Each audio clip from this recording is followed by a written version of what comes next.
Jazz clubs around the world are sitting empty, but jazz musicians will always have great music and stories to share. And since jazz fans aren't able to get out to hear great music, we will deliver jazz to you at home. Welcome to Jazz Home Delivery with Tim Tamashiro.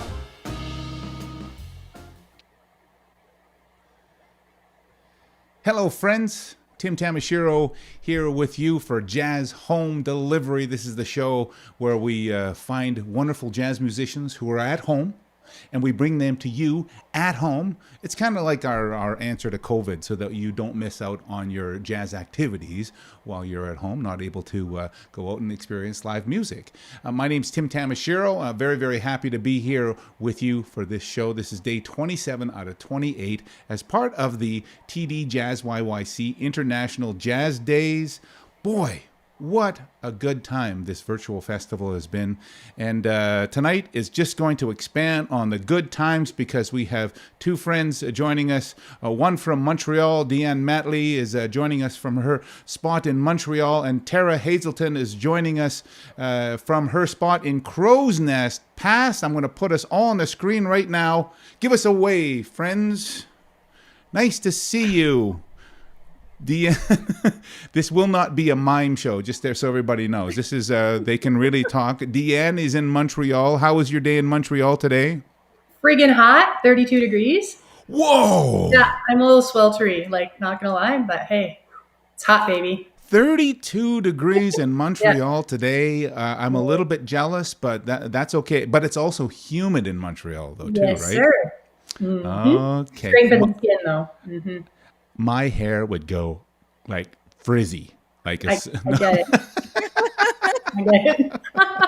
Well, I'm glad you had a hot day. Tara, what was your day like in the Crow's Nest Pass? We have gorgeous, perfect mountain weather. It's sunny and warm, but still a bit of a cool breeze. Perfect hoodie weather to go for a walk. But the sun, it's glorious. I hope you went for a walk today. I haven't yet, but my plan is to go as soon as we're done. Okay, so no pressure, hey? No pressure. Hike every day. I got to beat my steps from yesterday. All about the steps. Yes, got to go with the steps. Got to get the steps in, that's for sure. Deanne, we're going to come back and have a little visit with you here in a little bit. I'm just going to go and talk with Tara first. You go and find a glass full of really, really ice-cold water. I think so. See you soon. We'll chat with you in a few minutes. Thank you.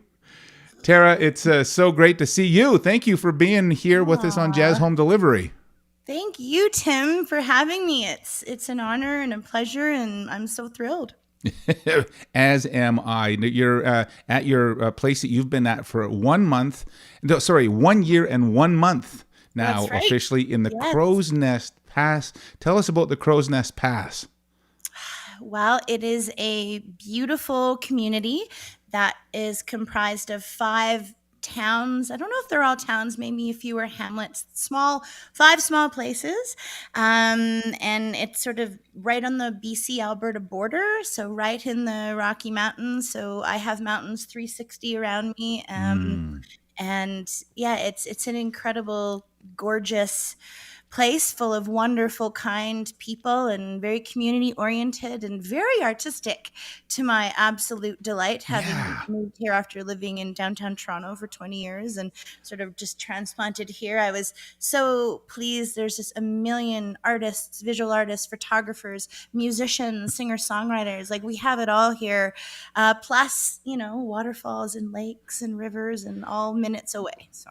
And probably, chipmunks that talk to you every day, deer, and yes, especially during COVID, I have been talking to many animals that I met in the forest. I met a toad the other night, a huge, avocado-sized frog. Whoa! And we had a little chat on a bench at 2 a.m. under the starlight. Yeah, it does feel good to talk to wildlife, though, doesn't it? Oh, it's therapeutic. And I talk to a lot of deer, and they're just the cutest, sweetest things. They are very, very amazing. Yeah. Tell me about this statement that you made with me when we were having a little chat the other day. You said all the best things that have happened in your life have occurred when you took a giant leap. Oh, I did say that, didn't I? And I really believe that's true. as I sort of look back and reflect on my various careers in performing, and all of the great things that have happened, in my biggest, most, things I'm most proud of or that I learned the most from. Mm-hmm. Not necessarily all things that worked out great, but things where I really learned something about myself or did see, evolution in my career or in my whatever. It's always been when I've taken a giant risk, and there Mm. was a huge chance that it would fail. And I don't know. I just it's very interesting to me. And the safer I play it, the less good things seem to happen, and the more I kind of listen to my heart and my gut and just go, I have to do this thing, and there's a voice telling me to do this. Oh When I do man. it, generally something positive eventually will come out of it. And I think that, yeah, it's very true. And this is part of the big reason why you are in the crow's nest past right now, is because you made the decision. You thought about it for a while, but you made the leap literally 1 year and 1 month ago. Isn't that right? Yeah. I just, yeah, the voice got so loud, and just the circumstances of living in Toronto and how that was affecting me Yeah. emotionally, physically, mentally, just living in an expensive city and having a single artist income, and just realizing, I think I used to really think that, like, in the few years I tried to leave or wanted to leave and just never did, I think what stopped me is I really felt there was this fear that if I left, then my entire identity would dissolve, and that Yeah. everything I did or who I was would no longer be. And when I finally realized that wasn't the case, and or a little bit of, oh well, Oh well. if that's what happens, that's what happens. I finally just, oh, Stewie, I had to go. I love Stewie so much. Yeah. I had to just My follow dog is my heart. barking really loud right now. Sorry. Hold on He's a second. following his heart. He It's is. okay. Yeah. He's doing his job. I know that, and this is the risk of having a show that comes, from your home. So Exactly. what are you going to Well, do, right? A train might go by any time. A train, yes, especially in your and mountains. very loud. So I should warn you about that. I'm sorry for interrupting you. You were telling not us at about all this wonderful stuff that is happening in your life now. You feel like this year has been really about recalibrating. Totally, 100%. Healing, I would also, is a word I would use. Healing my nervous system from living in a city. I don't think people sometimes realize it. It affects you, like all the electrical energy, the speed, the, like, everything that goes on in a city, and especially, striving and the fight that it requires to be a full-time artist, and it takes a toll on you. And I realized that I wasn't my best person. And I talked about this with my best friend, Sophia Perlman, who's an amazing musician. I said, I have to apologize. After I'd been here about 6 months, we talked, and I said, I have to apologize to you, because I don't think I was the best friend that I could have been to you. And to everyone I know, I wasn't my best self because I wasn't really okay. I mean, I was okay, but after coming out and decompressing and letting my mind and my body kind of just start to recalibrate, as you say, and get back in touch with actual nature and the world and the planet, I probably sound a bit, You sound fruity, no. You sound but authentic. it was a truth for me, and I never thought it would be, but it really became a truth, and I realized I wasn't the best version of myself that my friends deserved, that my fans deserved, that my colleagues deserved, That like you deserved. everyone. I've been so lucky in my career to work with the best of the best, and I don't take that for granted for 1 minute. And I literally, I am making the rounds of apologies of all the times over the years I feel like I had this great opportunity to work with so and so, and I wasn't my best version of myself, and they didn't deserve that. I mean, and I think everyone has that to a certain degree. We're never always 100% our best version, Yeah. but the big move and the pulling the plug and taking the risk was because it had gotten so bad that I realized I want to be a better version of myself and I want to be happy. And now that I live in nature, I'm experiencing happiness in a level I've never could imagine. And it makes me a better friend and it makes me a better colleague and it makes me a better person. And that is worth so much more to me than any marker you're supposed to hit in your career or any of the pressures that we put on ourselves. Yeah. To me, I realize now, Yeah. I mean, it took maybe getting over 40 You're not to over. have You're not over 40. But yeah, so I'm rambling. But yeah, coming here was a huge risk. And a lot of people in Toronto kind of thought I was nuts. And a lot of musicians were like, what are you going to do? What are you going to do for a job? And it's like, well, I like music in Alberta. Like, Yeah. I'm not moving to the middle of a desert with no people. Like, we have culture here. That's right. And as you've said, you know, you moved to this small community who loves culture and loves the fact that you know how to act and that you know how to sing. And they're taking lessons from you and they're learning from your experience of 20 years in Toronto. And you know, that's the best thing about small towns. I really do feel, especially in the mountains for some reason. I don't know why. People here are incredible. Everyone has been people like they don't even know you and they will just be incredibly welcoming to you and supportive. You know, my friend Tynan Groves and his wife Shelley Groves, amazing musicians here in the past.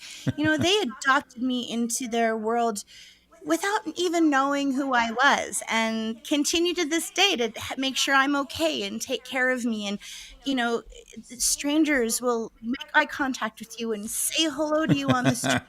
When I go to the post office, they know my name. Even when I'm wearing my mask, they're like, hi, Tara. Hi, Tara. You know, and just that feeling of community and calmness and it's lovely. It's so lovely. I love it here. I love living amongst these great people and in this beautiful place. I can tell you are just drinking it all in, just enjoying it so much. That's so great. It's like you found a new kind of love. Ooh, this is the most perfect segue. You see what I just did there? Yeah. You've been kind enough to create 2 music videos for us, and one of them is called "You Brought a New Kind of Love." Tell me about this particular song. Well, this is anyone who knows my music knows that I sing what's considered traditional jazz. Yeah. So sort of 1920 to about 1945. Give And or you take. nail it too. Aren't you kind? Thank you. And so You Brought a New Kind of Love to me is has always just been one of my favorite standards from that era. And also in like full honest disclosure here, I opened my chart book up and was like, what chords can I actually maybe attempt to play on a guitar? And Sarah, most you nailed of the it. chords here were out, and I saw that one. And I was like, well, maybe I can fake my way through it. So I want to add the disclaimer. I know No we disclaimer don't like needed. in this industry, but I am not an accompanist, and I've been very blessed to never have to accompany myself. How lucky am I? And I played with the greatest musicians in the world. And so I am a little bit mortified and terrified at the fact that I played guitar for myself. But hey, you know what? I took the risk. I thought I want to be involved. I'm going to do my best. And even if it's not great, it should hopefully be fun. Hey, Tara, something tells me that Jeff Healy, who is one of your dear friends and past colleagues and musicians, he's smiling down saying, thank you for taking out the guitar today. So there you go. I know he's laughing at me. No. You did a wonderful job. Let's play this song for everybody right now. Terra Hazelton is here as part of the TD JazzYYC International Jazz Days, the virtual festival. And here she is accompanying herself with the best possible chords ever. You're rocking it, sister. Here's You Brought a New Kind of Love.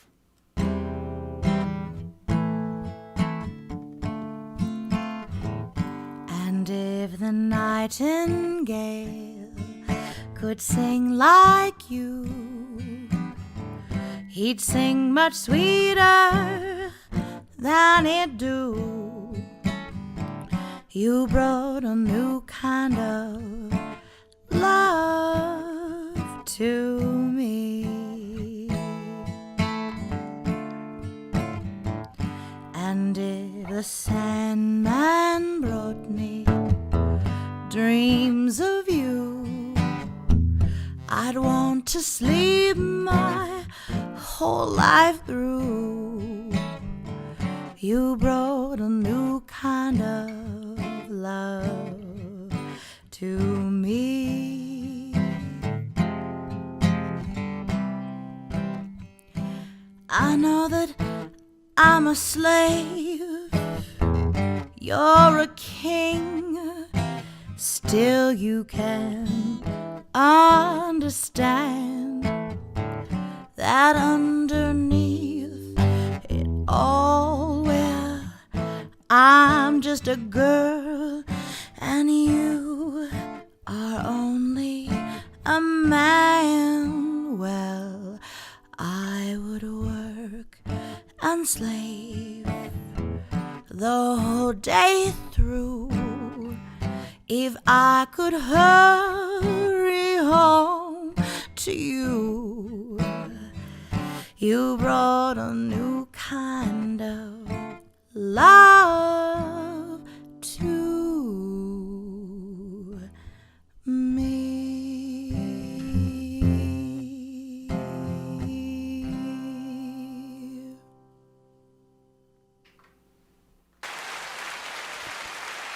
The applause button is ringing. It's a standing ovation for Tara Hazelton and her amazing guitar chops. Hey, listen, sister, you did an awesome job. And if I had to accompany myself on the guitar, it would be there would be strings wrapped around my neck, and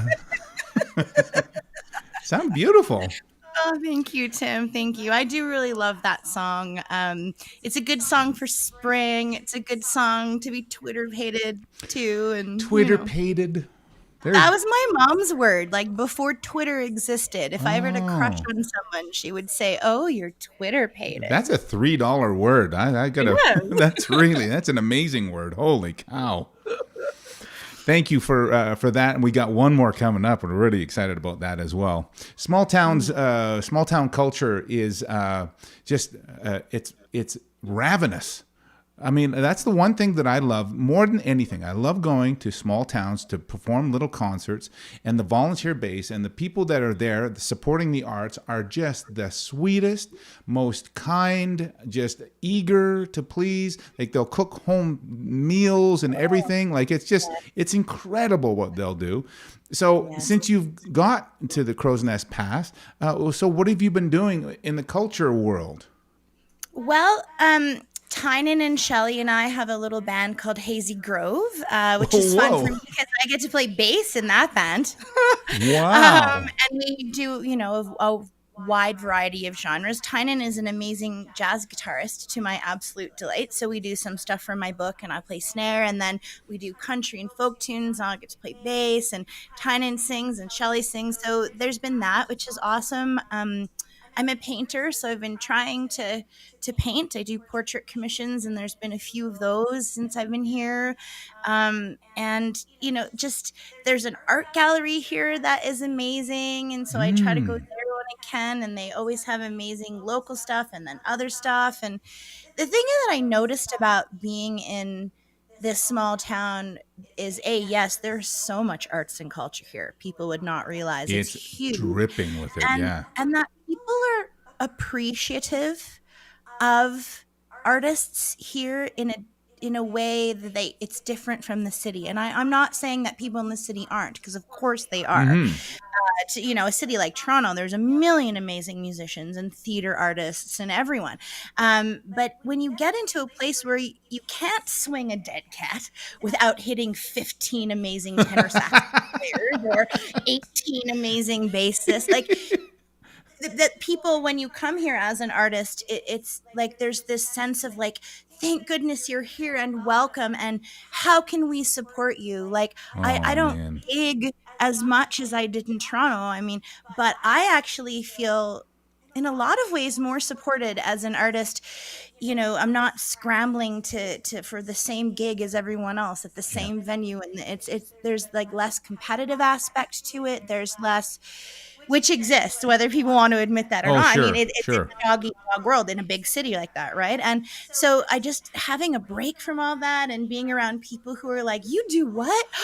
And it's almost like it feels when you're in Western Europe a little bit. It's like you're a jazz singer, like it's just. Whereas in Toronto, Ooh, it's like, you're a yeah. jazz singer. Like, oh, I roll. Okay, well, we got 900 of those. And so it's Yeah. just this sense of people are very appreciative of it and very supportive. And yeah, like just the things like home cooked meals or like just making playing at the you play at the Legion, but they Mm-hmm. go out of their way to make it super comfortable and nice, and you get the whole community, everyone from young to old, Mm. coming to everything.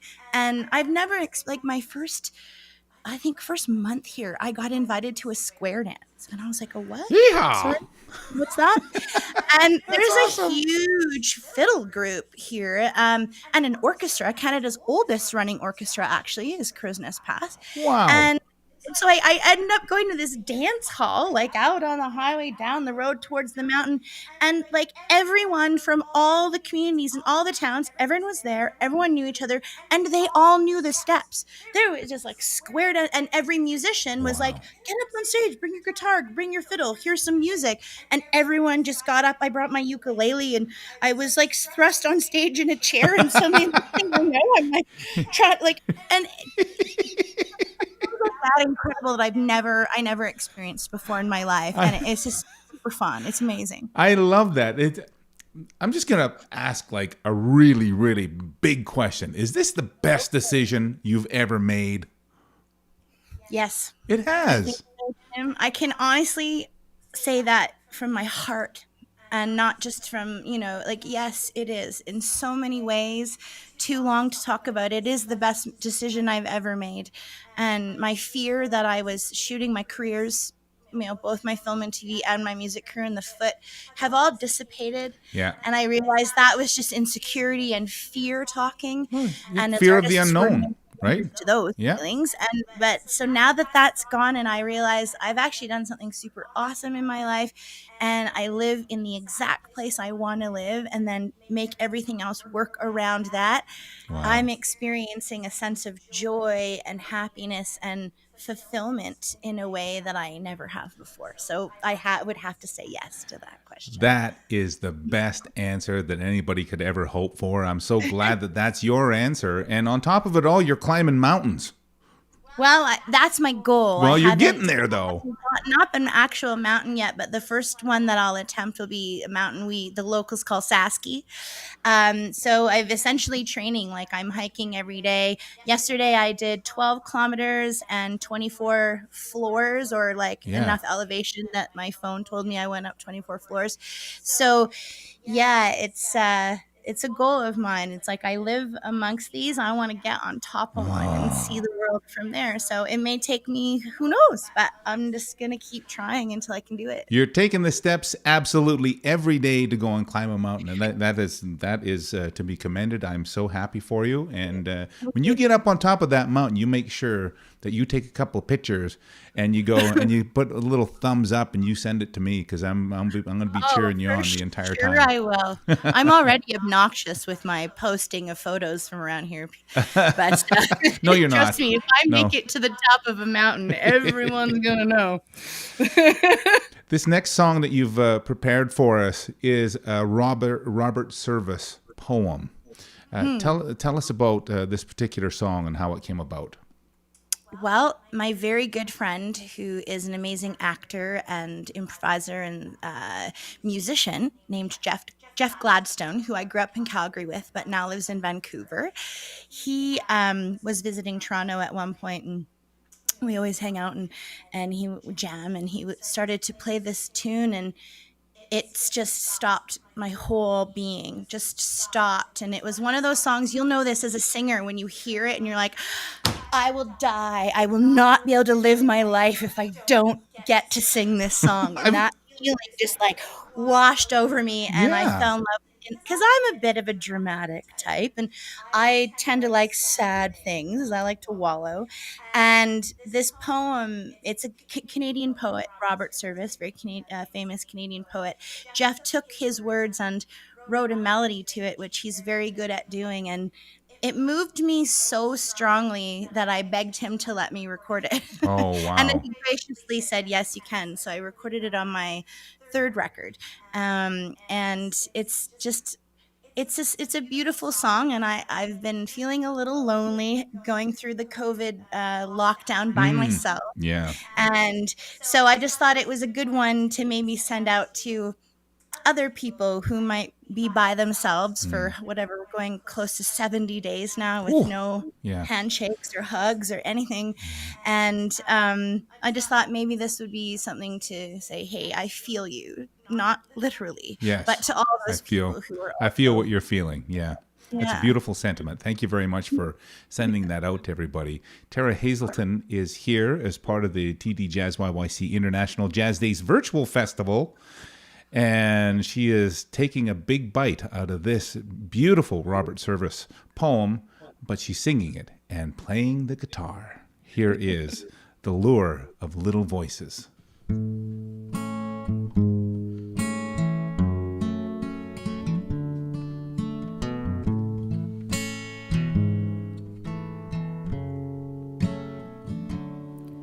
There's a cry from out the loneliness. So listen, honey, listen.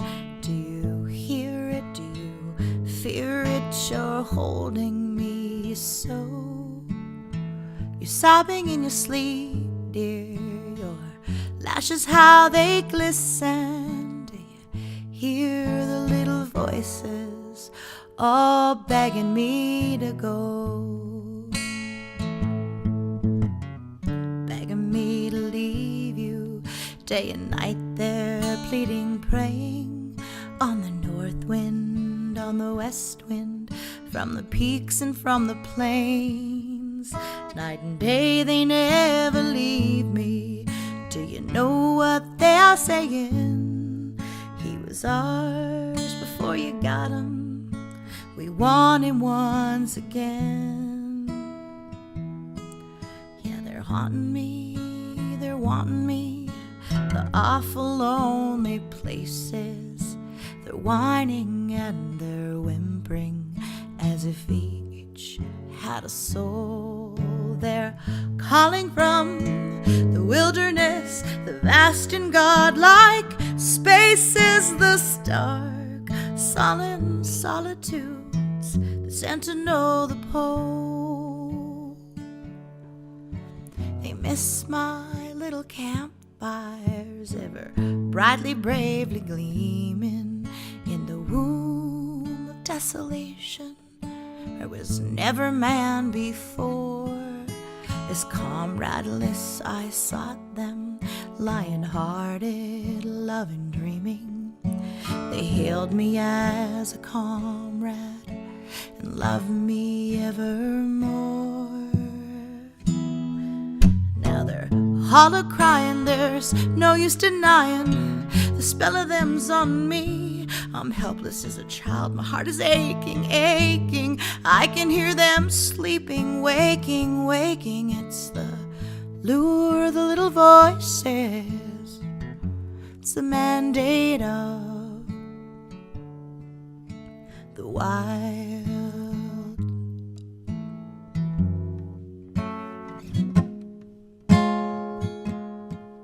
I'm afraid to tell you, honey, I can't take no bitter leaving. So softly in the sleep time from your love I'll steal away. And it's cruel, dearie, cruel. This God knows how I'm grieving, but his loneliness is calling, and he knows I must obey.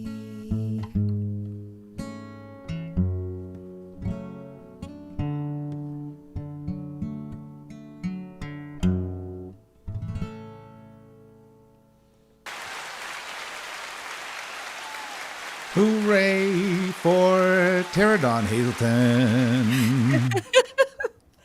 Thank you, Tim. What a powerful poem, and to be able to put it into music like that, it really, you did a lovely job of that. Thank you. Well, Jeff Gladstone, he's written a melody to other poems as well, and they're all incredible. Robert Service, though, I mean, that is picking from the very, very, very top of the pile as far as Canadian poets are concerned. Yeah. Wow. I'm so happy for you and the grand decision, your giant leap, and that it's turned out just so gloriously well for you. And you have to promise me that you're going to send me a picture from the top of that mountain. I will. I may even send you like the middle peaks that I reach along the way. Sure. Like every day I seem to get a little farther, and it's really exciting. Yeah, it is really exciting. I'm very, very happy for you. Thank you so much for being on the show. Thank you, Tim. And I'm going to get your book because from our conversation, it sounds like it's exactly in alignment with what I need. And then everyone buy Tim's book. Yeah, this is great. It's called How to Ikigai, available on Amazon around the world. Thank you for the plug. Of course. I'm so excited. I'm going to excuse myself now and go talk with Deanne Matley, okay? Yeah, I can't wait. Thank you. Tim. Thank you. There's Deanne. She's waiting for us in Montreal. Here I am. Here you is. So nice to see you. Pardon? So nice to see you. Nice to see you too. Hey, you got a little sign in the background that actually has your name on it. It's like a marquee sign. Oh my goodness. Yeah, baby. You've been busy spelling. I should know how to spell my name by now. You've been studying in Montreal for a couple of years now. And so what have you been studying to expand your brain? To expand my musical brain, I've actually been studying music, performance, and French. Nice. Oh, So French and music go hand in hand together. And how do you feel your progress has been in French? Because I know you have lots of progress in music. Well, let's just say someone told me once that if you can fight properly with your boyfriend in French, you've learned the language. So okay. Yeah. What a way to measure it. Oh my goodness. Good for you. No, it's great. Yeah. You had a profound experience literally while you were in the air, and COVID hit, and your life literally changed while you were in the air. Tell us about your experience that happened to you when you were coming out west here. Oh yeah. So I hopped on the plane to head to Calgary to do a bunch of gigs. And of course, I've got my phone on airplane mode. It's Thursday. I land, as soon as you touch the ground, you can turn off airplane mode, and bing, bing, bing, text messages, Facebook messages. This venue shutting down. This venue shutting down. No more public events. This is happening. Prime time's canceling. I was like, what? And this is why you were on the plane in the first place. Oh. I know. I was like, oh, okay then. So yeah. Was it one of those times where you can literally kind of feel the blood rush out of your face? Yeah, a little bit. Yeah. Yeah. It's a terrifying feeling, isn't it? It was, because I was like, so why did I hop on this plane again? Yeah. I just wanted to go back, right? So It was kind of stressful, to be honest. And then it was, checking in with venues. Are they still going? Because it was at some point, it was only the bigger venues that were closing. So I was supposed to be playing the Yardbird, and that's still about 150 people. So. Yeah, but that's a prestigious gig though too, so your heart must have been broken. I was broken because, you wait a long time for that gig. And I was really excited about doing the Stevie Wonder project, but wasn't meant to be. It wasn't meant to be. Yeah. Right? Well, so here you are. You're in Alberta, and you're from Alberta. Did you grow up here in Calgary? Born and raised Calgarian. You're the one. I know. I'm rare. You're the one. That's amazing.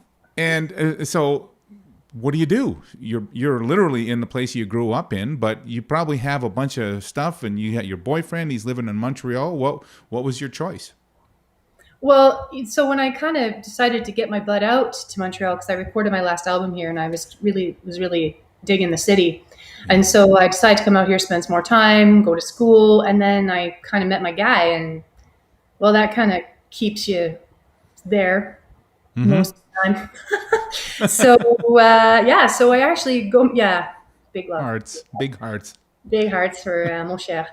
And but I'm usually in Calgary like once a month gigging. So thanks to my good friends at WestJet who supply me with buddy passes, it makes it feasible for me to fly back and forth. So I got the flight down, Yeah, for sure. So you had your gig at the Yardbird. You were also supposed to sing with the Primetime Big Band. Yeah, Primetime, and then it was Trywood and Clinics. Yeah. Yeah. How many things do you think that you lost out on? Just like a lot of us, like it's so sad to, hear about all the gigs that people have missed out on, and, but it is, we're all in the same boat. So it's kind of, it's like, well, hey, I get it, Yeah. Did you jump just right back on the plane as soon as you could and head back out to Montreal? I did actually. I did. I was in Calgary for 3 days and then I flew back. Yeah. I saw my chiropractor, which was awesome. Oh, and, saw the family, gave them big love, big hugs, and then I was back on a plane. Yeah. Holy. So I quarantined with my guy. As much as I love my parents, I was like, I love you guys, but I'm going to go quarantine with my man. Okay? Yeah. Yeah. That's entirely understandable why you'd want to do that. I get it. Yes. And so what's your experience been like in Montreal during COVID? Well, you would have pre-COVID and you would have during COVID, because what a drastic change. I know. Yeah, it's been a little crazy, because Montreal is so vibrant, and like that's one of the reasons why I love the city so much is there's so much to do, so many festivals. And like when I found out the Montreal Jazz Festival was canceled, I was like, ugh! Like that's like, a big deal. And so everything that I love to do in Montreal, I can't do. It's like weird. And I don't have a car here. And so like hopping on the metro right now is just not a thing. Yeah. It's kind of a little scary. So, kind of being shacked up and it's been working though. Cause like the Zoom connection and still connecting with family, having like wine parties over in the house party and still being able to connect with people has been really cool. Yeah. But it feels good to finally be able to kind of, now that it's freaking hot, it feels good to like be able to get outside though and get fresh air. And, it's weird because I was walking around in the park one day and everyone's like sitting from each other and people wearing masks. And it just kind of broke my heart a little bit because I'm like, this is not normal. Like this is not normal. So I had a moment where I was in a bit of a funk for that. And well, I guess it's now the new normal. It's understandable that you would be in a funk for part of it, and you would be in a questioning mode, and you would be in a whole variety of different challenges in your head. So, what is it that you're doing now to be able to kind of deal with what the future might look like? Because you've been a professional singer for how long now? Yeah, it's been 8 years, full-time music. Wow. Yeah. Yeah. So it's kind of like So, and I don't teach. I mean, I coach, but I don't have a full-time teaching gig. So I've decided that perhaps maybe I'll take up, cutting men's hair and becoming a barber, because I get to practice on my man, and I actually really love it. It's really fun, and I like being personal, and I'm a bit of a perfectionist, so I'm like right in there. I'm like making sure everything. He's like, "This is the best haircut I've had ever," right? Because I'm very. And if he didn't say that. He didn't say that. And so we call it, I'm a barbette. A barbette, yes. A barbette. Yeah. And you're a business person too. So this is, that's what your background is in business. So maybe this could be something that you could really, take on in a Oh yeah, I've already bought the domain name, like, Chez Barbette's opening at some point, So the singing barbette. La, sing while you cut your hair, and I got the tattoos for it now. So you do. Cool. You got some badass tats. I got some badass tats for the badass. Yes. I want to tell me about your T-shirt. Je suis badass. This is your brand though, right? That's my brand. Yeah. When I launched the album, I was like, I need merch, but I just didn't want to have like Deanne Matley, like random and weird. So I came up with this phrase. I literally came up with the phrase on a plane. Coming back from Montreal, I texted somebody and I said, yeah, je suis badass. Wow, je suis badass. And I was like, ooh, I love it. So I like literally did the transfer in Toronto, and I got off and I bought the domain name because I was like, if I own the domain name, like it's golden, right? That's .com. gold. Yep. And yeah, so then it turned into a shirt, and it's And funny you're though. selling them. Pardon? And you're selling. You can sell them online. So that's there. Maybe that's your online venture right there. Everybody go to JazzYYC.com. Is it? Well, yeah, that then points to my site. I actually don't have like a merch shop yet. Like put that on my list of things. Yeah. Like, but yeah, I sold a bunch to a bunch of my Calgary peeps, and I sold a bunch in France. And the funny part was they're like, "Well, what is badass?" And I was like, "Oh no, I totally just failed on this." And I'm like, "Okay, how do I explain badass in French?" I'm like, "Oh, it's like Wonder Woman, like." You're powerful, you can do anything. And all of a sudden, I'm like, oh, okay, je suis badass. I'm like, yes. Yes. And yeah, so there's a bunch of those shirts floating around in France, which is awesome. That's very good. That's awesome. Speaking of badass, you've made a video for us. Tell us about this video you've made for us and the special guest who is appearing in this video with you. I know. Well, there's two special guests. There is two special guests. Yeah, when I was kind of like, how am I going to do this? Because, like, props to Tara, because, like, I'm like, oh, I am not pulling out a guitar or keyboard. For me, it's not a thing. So props to you, girl. I'm so proud of you. That's going to be on my list. So my buddy, actually, who lives here from Montreal, named Stu, he's the founder of Freak Motif. Super cool cat. We just decided that we could do this, like, video thing together, but still keeping social distancing. Mm-hmm. So yeah. So that's what you did. That's what we did, and we mashed it together, and it was the first time I've ever done anything like this in my life, and so I was like freaking out. Everybody's feels like they're in the exact same boat, and trust me, every single musician who has been on the show who has had to learn how to do this has had the exact same emotion. So you are in very, very, very good company. Good. And I, big props to JazzYYC for putting this on. Big thanks. And I know on behalf of Tara and I just want to give a shout out to JazzYYC and to Sam for being so awesome. Sam is our sound technician. She's always got to give props to the sound person. Yeah. Off the chain. And Mavis the cat is making an appearance in your video as well.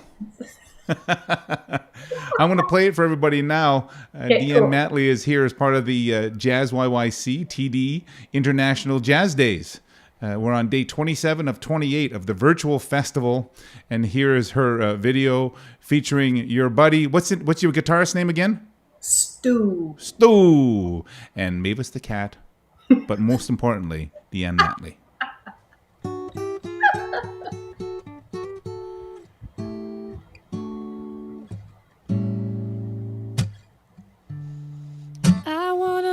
Sugar in my bowl, and I want a little sweetness down in my soul. I could stand some loving, oh, so bad. I feel so funny, I feel so sad. And I want a little steam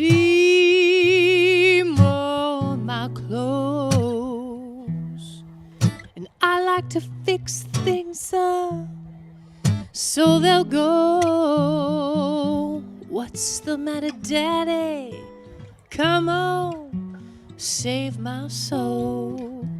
'Cause I want a little sugar in my bowl. I ain't lying. I want a little sugar in my bowl.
I want a little sugar in my bowl.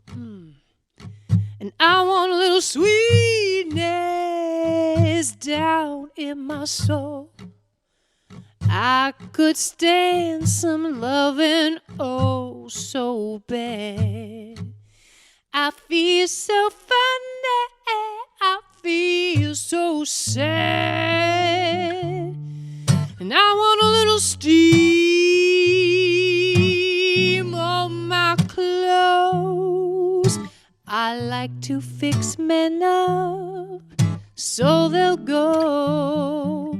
What's the matter, Daddy? Come on, save my soul. 'Cause I want a little sugar in my bowl. I ain't lying, I want some sugar in my bowl.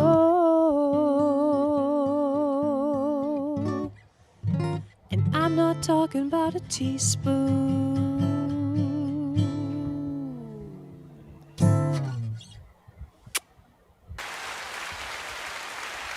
Deanne Matley Yeah. with Sugar in My Bowl, not just a spoonful. Well, I know, not just a teaspoon. I ain't talking about a teaspoon. Not just a teaspoonful. No. And pulling out, you're talking about not accompanying yourself. You pull out the mouth trumpet and you play it like you're Louis Armstrong. Good for you. That's a real treat. Yeah, I don't know where that came from. It's just, Do you do that in your live shows? Do you do the mouth trumpet? Yeah. Because yeah, it's so much fun. I know. It is so much fun.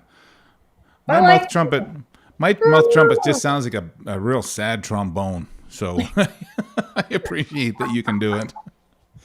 Hey, you told me that you have always had a coach as part of your professional career.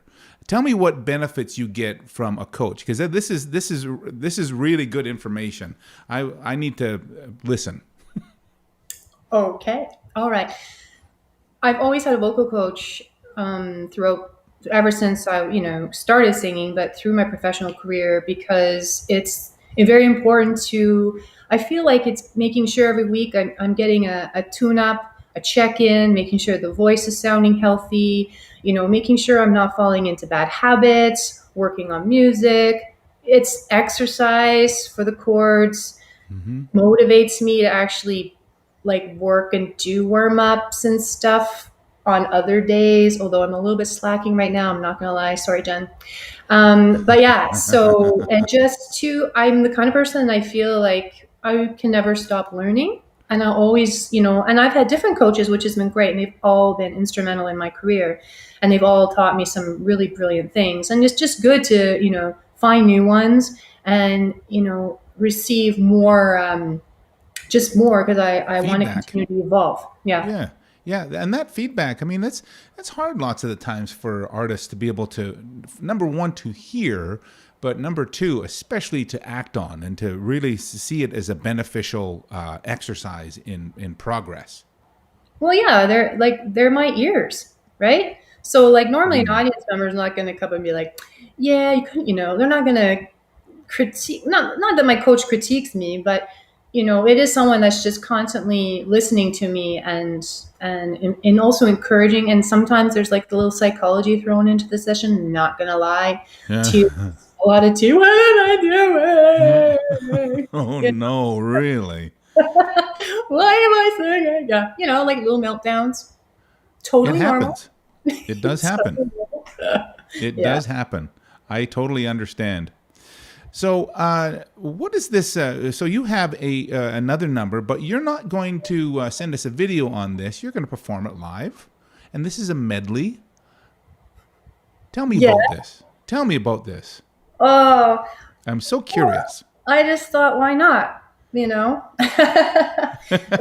Let's do even be more uncomfortable. And so I'm going to start off with the Sonny Rollins tune, Tenor Madness, that I actually wrote lyrics to.